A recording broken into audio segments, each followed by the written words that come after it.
Welcome to the Mama Needs a Moment podcast. We are your hosts, Chrissy and Cindy, co-founders of Her Health Collective. We are two moms obsessed with changing the way moms take care of themselves. We're so glad you're here. Let's dive in. Welcome to Mama Needs a Moment. This is the second part of our conversation with Dr. Emily King. If you have not had an opportunity to listen to part one of our discussion, we covered some wonderful material. We talked about the course that she has for parents of newly diagnosed neurodivergent kids. We also dove into the different tools that are available to parents navigating a new diagnosis. We talk about shifting your parenting mindset. We explore navigating child's intense emotions. And then we also explore how parents can approach self-care as they're navigating this diagnosis. And then we move on to discuss some useful tips on how we can flex standardized culture of expectations to fit our children rather than the other way around. We talked about American schools and what seems to be a bit of resistance to creating modifications to the current educational system. Please make sure you give that a listen. And today we dive into part two of our conversation with Dr. Emily, and we dive a little bit into the differences between boys and girls and how neurodiversity shows up in our children between these different genders. And then we also explore IEPs and 504s within the school system, how to get our kids the help that they need, and just sort of navigating this very sticky, messy, overwhelming, confusing process. And Dr. Emily has some great advice around those topics. We are honored to be here with Dr. Emily King, who has spent the last 20 years working with neurodivergent children and teens, along with their families and teachers in schools and private practice. She has been on both sides of the IEP and 504 meeting tables, first as a school psychologist and then as a parent. She knows the feeling of thinking you are out of ideas to support your child, which inspired her to help parents and educators beyond her therapy practice with online parent workshops and professional development training for teachers. Dr. Emily has been featured on MSNBC, Washington Post, New York Times, Parents, the Holderness Family Podcast, and more. And we are just thrilled and very excited to be able to sit down with Dr. Emily and talk to her today. So welcome, Dr. Emily. Thank you for being with us today. Thank you so much for having me.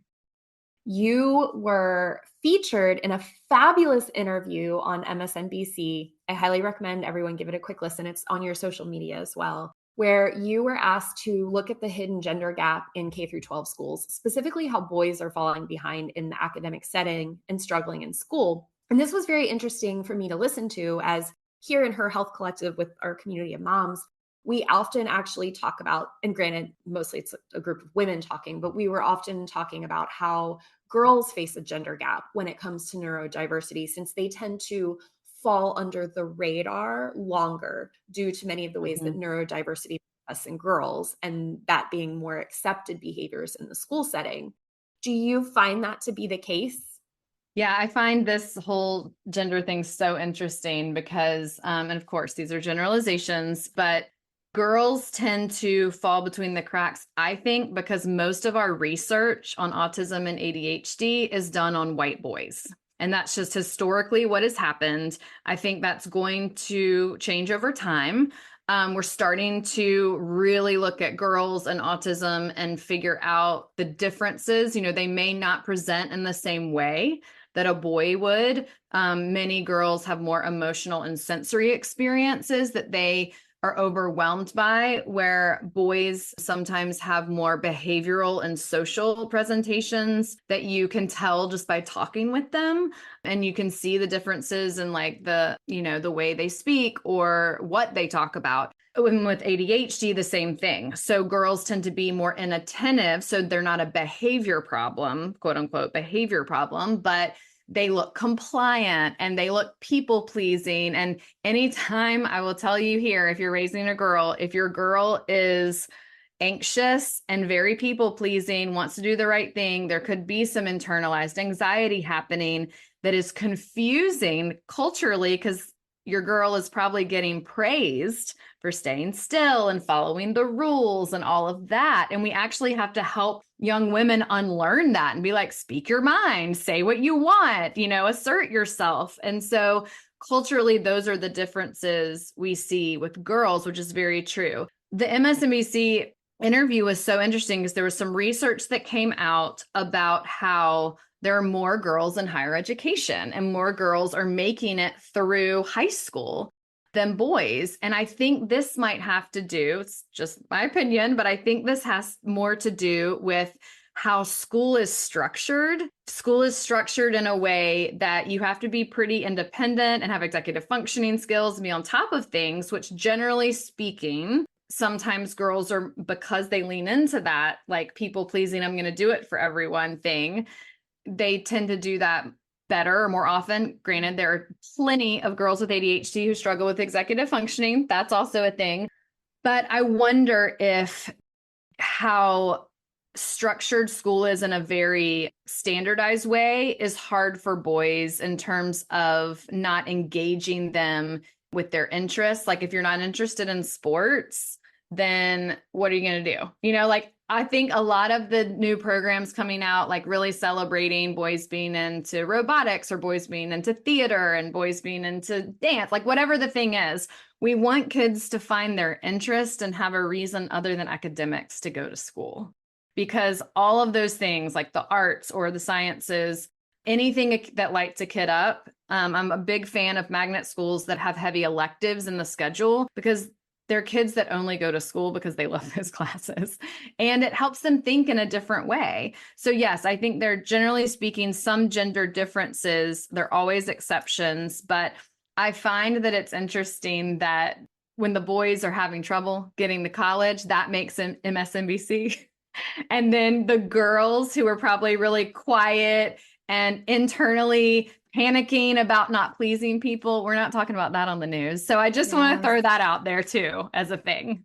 I feel that deeply. Very well said, everything you shared there. In that conversation, the MSNBC conversation, you also have a fascinating discussion about how our young boys need to see examples of male role models processing and sharing about difficult emotions.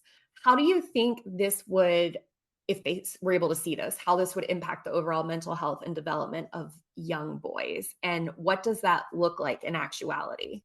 Yeah, I mean, I think that boys can learn also from, their strong female role models as well. My husband was raised by a single dad and lots of aunts. And so I think that we can't discount like single parents out there and parents who are raising kids in a village of extended family. I think that it's so important to know that kids can learn this from lots of different caregivers. However, I do think we do a disservice to boys, especially when we think about the male role models in their life, possibly, continuing to suppress feelings or not sharing how they feel. And this is completely not their fault. This is just how they were raised. Boys in a generation before us were raised to not share their feelings or to suck it up or to be tough. And as we know, like they're no tougher because they're male. That's not a thing. That's completely a cultural construct. So we can, if there are any dads listening or are there any women who feel like, okay, I want to help my child be around a male who, whether it's an uncle or a coach or someone who is not afraid to share their feelings. This was recently in the news with the Kelsey brothers who like totally cry at the drop of a hat on their podcast about their mom. And I'm like, yes, more of that, please. It's just a human experience that we need to help boys see. And we need to help them know that they can do that. I would say the same thing about outspoken women for our girls. They need to see that too. Dr. Emily, you have walked parents through the process of their child's diagnosis, and you've attended hundreds of IEP meetings, as well as consulted with K through 12 teachers, support staff, public and private school administrators. From a professional and personal perspective, I can't even begin to tell you how much your knowledge and support is needed.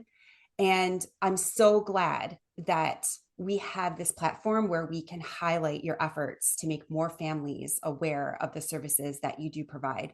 My husband and I had a horrible experience trying to get our daughter support in school for her neurodiversity. We had to fight for everything we asked for, and we ended up not getting an IEP for her, even when we had testing to verify the necessity of the accommodations. This experience was one of the many reasons that I felt pulled to start Her Health Collective with Chrissy. The process was so confusing. It was emotionally exhausting and confusing. I just have to say that again. Yeah. It was so confusing. Let's create a hypothetical example of a child. And will you please walk us through the process a parent can take when they are noticing that there may be an area of concern? So where do they go for a diagnosis, and how do they start the process in schools? Should they get private testing or school testing? What should the IEP school meeting look like? What happens if they're denied support? What do parents do with the increasing lack of resources available in schools to support children with learning differences? I know I just threw so much at you, but basically I'm just saying, please guide us and help us and give us a little bit of some structure. So the first thing to think about is, who is concerned first? Is the teacher concerned first, or are you concerned first? And sometimes that helps us drive where you should do the evaluation. So for instance, if a teacher is concerned, typically that means that the school is very willing to do the evaluation, because the teacher is seeing something that is impacting the child's learning in the school building. If a parent is concerned about development or behavior or learning, we have to then check with the teacher to see if the teacher is concerned, because we wouldn't move forward with a school evaluation and pursuing school support unless that child is impacted by that at school. So it is possible for a child, let's say, to have a diagnosis of ADHD, but then the structure and the routine of school works for them, let's say, and they can pull it together at school and then they fall apart at home. We're all very familiar with this. Yes. If the child's learning and socialization and behavior are not impacted during the school day, it's not likely that the school will use resources to support that child, because they will say there's nothing to support at school in the school building. But then the family may need to do something at home and support. And always remember that these answers coming back to you are like a not right now. So like every year's a new year. You know, if the school said your child doesn't need support this year, and you're like, I think they might in like a year, still speak up and say something. So if you have concerns and you're not sure the teacher has concerns, I would recommend, first of all, asking the teacher and figuring that out. If they have concerns and you're like, okay, I would like the school to do an evaluation, the best thing to do is to send an email so that it's in writing and it's time-stamped, because schools have a certain amount of time that they have to reply to you and that they have to review things and get back to you. And so it's helpful to keep everybody organized that way. So instead of a phone call, instead of a chat in the carpool line, send an email and say, this is what we see at home. I talked with the teacher. This is what she sees at school. And you're copying the teacher on this email. I'd like to pursue an evaluation at school. Now, just because you request it doesn't mean it will happen. There's then a meeting where the team decides whether to move forward with an evaluation. And they're looking at data. They're looking at all the things you're saying.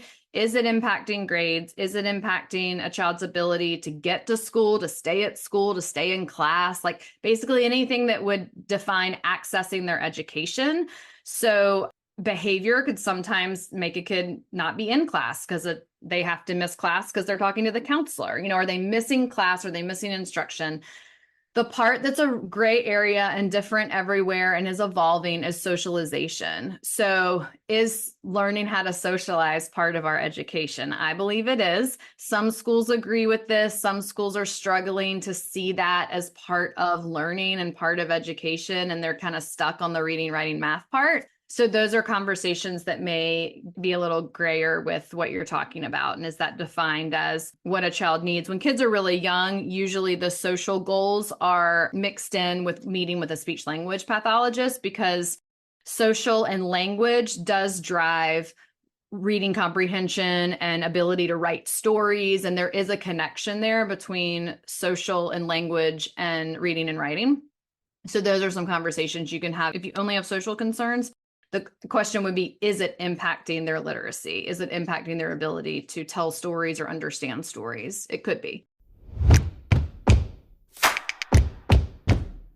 This episode is sponsored by Her Circle, the supportive and welcoming community for moms created by Her Health Collective.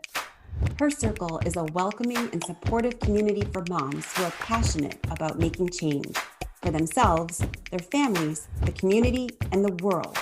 Together, this village of women are revolutionizing the way moms take care of themselves.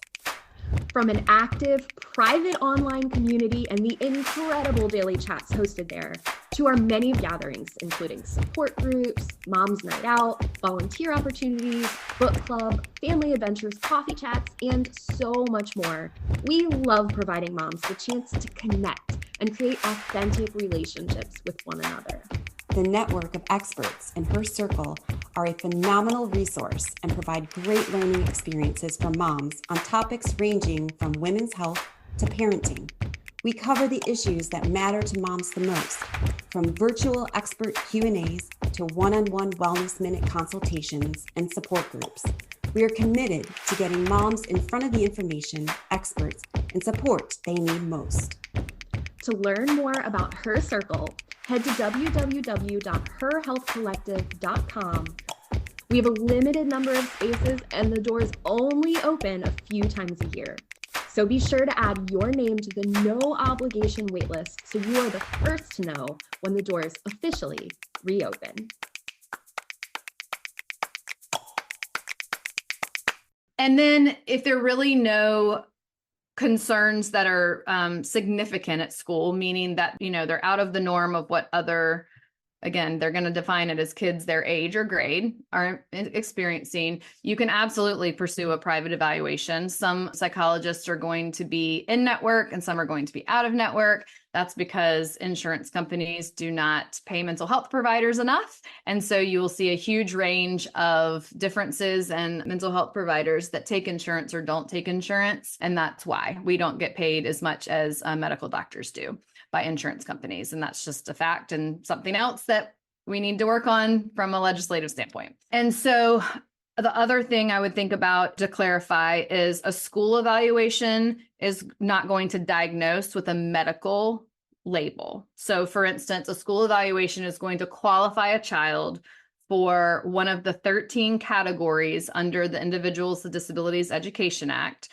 whereas a medical or an outside psychological evaluation could diagnose anything in the DSM, which is a huge book of diagnostic codes. So if you think that your child has ADHD, for instance, I would first talk to your pediatrician because a pediatrician can just diagnose that. However, if you want to know how it's impacting learning, you would want to get a psychoeducational evaluation either through the school or through a private practice psychologist, but still the ADHD diagnosis would have to be done by a medical doctor. Sometimes psychologists can do it as well. But of course, if you wanted to go down the path of medication, that would be a medical doctor anyway. And so autism is another specialty where you don't just want anybody diagnosing autism. You want to go to a psychologist, or there are also some really quality school teams who see a lot of autism. You want to go to a provider who's seen a lot of autism because it's so different in every individual that, especially if you feel like your child has a milder presentation or is female, you want to really investigate who's seen a lot of autism and can tease this out. I've absolutely seen kids who someone says no to autism and a few years later someone says yes. Sometimes there's a developmental difference of what it looks like at different ages.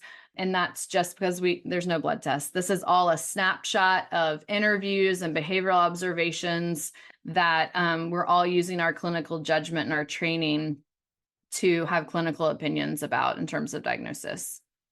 Very much experienced that. Received one diagnosis and then had to go back for further testing and found the second diagnosis for, that was so beneficial. I wish that I had known some of that information prior to all of the time and energy that we had put into trying to get the IEP for our child and getting school support for our child. What do the parents do for increasing lack of resources? We had just talked about this in the first part of our episode, where school resources are lacking, the funding is lacking. What do parents do for this? How do we support our children with learning differences? Yeah, so think about the school support as just one part of the whole picture for your child. I do think when we historically think of like, oh, well, the school can solve all of this, they really can't, and they shouldn't. They are just one setting that our child goes into in the day. They are there a lot, so it does feel like they should have a heavy load on supporting our child, especially if it's a learning issue or ADHD. But if there are things outside of school that I think about this in two ways. I think about therapeutic supports, and I think about what I call like joy supports, like things that bring your child joy, which are really any extracurriculars or any people or any activities that make your kid feel good. There's absolutely a therapeutic component to that. Not all kids are ready for tutoring or talk therapy or even play therapy. Some will need OT, occupational therapy. Some will need speech language therapy. And schools, again, will provide some of that if your child qualifies. I see many young children who get both. They get school support, and then it's supplemented with some outside private practice support for OTs and speech or play therapy. So there are things you can do outside of the school. Sometimes I'll work with families and I'm kind of a case coordinator in the sense that like there's a lot going on. Like that child has a lot of support, and it's almost, wrote a blog one time that is there such thing as too many therapies? There is, because if you are burned out and your kid is burned out, we pass that threshold of learning and we're just tired all the time. And that's not helpful either. So sometimes less is enough, and we have to figure out that just right zone of rest and play and support for our child. But I do want to kind of debunk the myth that therapy is always the answer. I mean, I'm biased. I love therapy. I think it's great. However, I've seen kids thrive at summer camp. I've seen kids thrive when they take, horseback riding lessons. And it's really just about the person who they're with and connecting with them and the activity that can really make a huge difference. So don't put too much pressure on yourself, feeling like we have to do all the things and all the therapy. Follow what makes your child happy and connected and feeling safe, because that's where they'll grow. Like all that has to be steady for them to be able to flourish. Such a measured response. And I think that's really important for parents to hear when they're navigating this. Dr. Emily, you have so many different resources out there for people to get involved in to support parents with neurodiverse kids. Could you please share where we can access some of that information? Yeah, if you're farther along on this parenting journey and you feel like you're past all the stuff that we were talking about with the parent course and you want to just keep learning, that's why I started the parent workshops, which are usually the first Friday of every month. The next one is in May, and we'll be talking about executive functioning and homework. And then the last one is about anxiety. So I record these so you can come live for the Q&A. But I do record them and you'll get it that afternoon after registering. So I'm building a library of these workshops of just topics that come up that everyone has lots of questions about. To make sure you get the information about workshops, you can subscribe on Substack at learnwithdremily.substack.com. That's where all my blogs are. That's where my advice threads are. But then you can also enroll for workshops one at a time, or you can get an annual subscription if you don't want to think about it and you're coming to all of them. And I would love to have you. And then if we were to subscribe, do we get access to the pre-recorded episodes? Yes. So if you choose the all access membership, you automatically get every workshop that's recorded. It will unlock it. Yeah. Okay.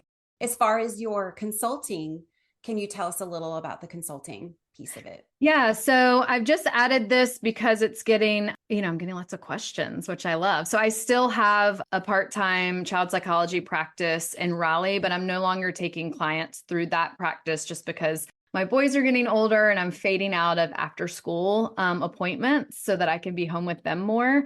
But I'm getting requests from like teachers, parents, and other therapists actually to talk with me. So if you just go to learnwithdremily.com, there's an option to schedule a one-on-one with me, and they can just contact me through my website as well if there are any questions. Fantastic. Great. Dr. Emily, thank you so much for your time. This has been such a wealth of knowledge, and I know it's going to be so helpful for so many parents navigating this challenging time period of life. Yeah, thank you so Absolutely. much for having me.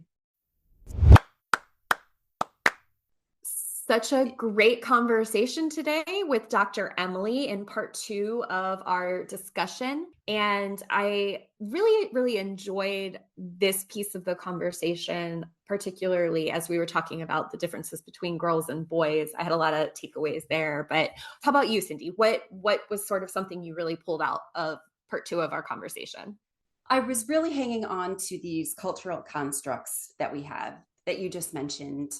It's seemingly invisible when it happens until we really take a moment to step back. And she had given some examples. We had talked to her about her MSNBC interview.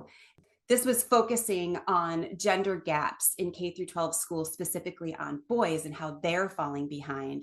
And she emphasized how interesting it was that it was focused on boys and that girls were not mentioned in there, because girls tend to scoot a little bit under the radar. They tend to adapt socially and behaviorally more to their surroundings, especially in the school setting. What about you? Yeah, same thing. In particular, this idea that girls have all this anxiety and these people-pleasing tendencies, and those are things that they typically receive praise for. So in many cases, they're being praised for something that is actually not serving them and could, in many cases, be an indicator, not in all cases, but in many cases could be an indicator of something else, like a neurodivergent diagnosis. And they are just completely under the radar because they're receiving praise for pleasing everybody around them. And who doesn't want that? And we talk about people-pleasing behaviors all the time. And I love that Dr. Emily mentioned the need to see role models that will stand up for themselves or advocate for themselves and say, no, this isn't right. This isn't what I want. And, needing to role model that for our girls. And simultaneously, I love her message about boys and that they are not tougher just because they are male.